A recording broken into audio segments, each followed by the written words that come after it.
થશે?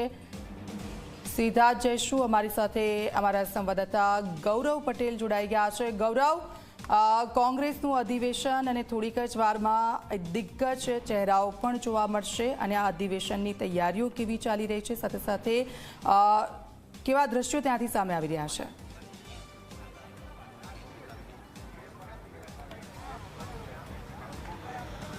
દીક્ષિતા, વાત કરીએ તો કોંગ્રેસનું રાષ્ટ્રીય અધિવેશન અગાઉ ગુજરાતમાં 5 વાર મળી ચૂક્યું છે અને અમદાવાદમાં 2 વાર મળી ચૂકી છે। આ ત્રીજું એવું અધિવેશન છે કે જે અમદાવાદમાં સાબરમતી આશ્રમ અને કોચરબા આશ્રમની વચ્ચે સાબરમતી નદીના કિનારે મળી રહ્યો છે। 2 દિવસ એઆઈસીસીના મુખ્ય નેતાઓ ગુજરાતમાં ધામા નાખશે।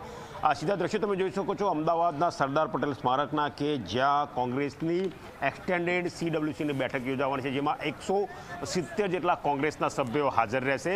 એ કોંગ્રેસના સભ્યો આ બેઠકમાં હાજર રહેશે અને એ મુસદ્દાને એ બહાલી આપશે કે જે મુસદ્દા ઉપર આવતીકાલે કોંગ્રેસના રાષ્ટ્રીય અધિવેશનમાં ચર્ચા વિચારણા થવાની છે। મહત્વનું છે કે જ્યારે દેશ આઝાદ થયો તે પહેલાં કોંગ્રેસની સ્થાપના થઈ તેને ત્યારે પણ રાષ્ટ્રીય અધિવેશન મળતા હતા। તેમાં દેશની જે વર્તમાન સ્થિતિ છે તે વર્તમાન સ્થિતિ ઉપર ચર્ચા વિચારણા થતી હતી અને કઈ રીતે જે સમસ્યાઓ છે તેનો ઉકેલ લાવો તેના ઉપર ચર્ચા થતી હતી।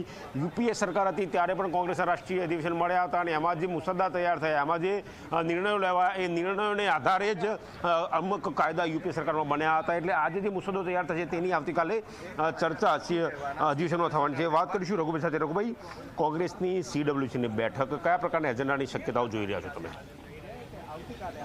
CWCનો જે એજન્ડા છે એ AICC નક્કી કરતી હોય છે, પહેલાંથી કંઈ પણ વાત થતી નથી, પરંતુ આગામી ચૂંટણી 2027 અને દેશની ચૂંટણીઓ કઈ રીતે કોંગ્રેસ લડશે એના માટે ખૂબ લાંબો વિચાર કરી અને ચિંતન અને મંથન માટેની આ બેઠકો છે।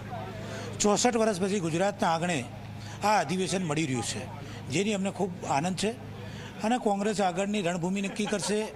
સાથે કેન્દ્રની સરકાર અને ગુજરાતની સરકાર સદંતર પ્રજાના પ્રશ્નોમાં નિરંતર નિષ્ફળ ગઈ રહી છે, ત્યારે એની વાત લઈને પ્રજા સમક્ષ કઈ રીતે જવું એની દિશા પણ કોંગ્રેસ આજથી નક્કી કરવાની છે। તો તમે જોયું કે હતા રઘુભાઈ દેસાઈજીનું કહેવું છે કે AICC દ્વારા CWCનો એજન્ડા નક્કી થતો હોય છે, એટલે આજે જે મુસદ્દો તૈયાર થયેલો છે તેને CWCનો માહોલ વાગશે અને આવતીકાલે જે રાષ્ટ્રીય અધિવેશન મળવાનું છે તેમાં એની ચર્ચા જાણ થશે।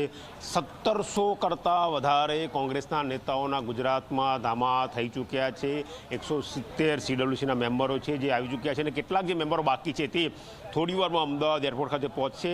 ત્યાંથી સીધા હયાત હોટલથી વોલ્વો બસ મારફતે તમામ CWCના મેમ્બરોને અહીંયા સરદાર પટેલ સ્મારક ખાતે લાવવામાં આવશે। CWC પૂરી થયા બાદ કોંગ્રેસના નેતાઓ સાંજે જે CWCના મેમ્બર છે તે સાબરમતી આશ્રમ ખાતે પ્રાર્થના સભામાં ભાગ લેશે। ત્યારબાદ સાંજે એક સાંસ્કૃતિક કાર્યક્રમ યોજાશે અને આવતીકાલે રાષ્ટ્રીય અધિવેશન યોજાશે, જેમાં મહત્વના મુદ્દાઓની ચર્ચા થશે અને આગામી 2 વર્ષ કોંગ્રેસ તેના પર કામ કરશે, જેમાં સંગઠનમાં મજબૂતી કઈ રીતે લાવવી, લોકોને કોંગ્રેસ સાથે કઈ રીતે જોડીને કોંગ્રેસને લોકો સાથે કઈ રીતે જોડવા તેની પણ ચર્ચા હોઈ શકે છે। દીક્ષિતા, બિલકુલ આભાર ગૌરવ, આપની પાસેથી અપડેટ્સ લેતા રહીશું। તો આજે આપ જુઓ કોંગ્રેસનું જે મંથન છે અને તેને લઈને તમામ નેતાઓ ત્યાં ઉપસ્થિત છે, ત્યારે હવે થોડીક જ વારમાં રાહુલ ગાંધી, સોનિયા ગાંધી તેમનું પણ આગમન થશે।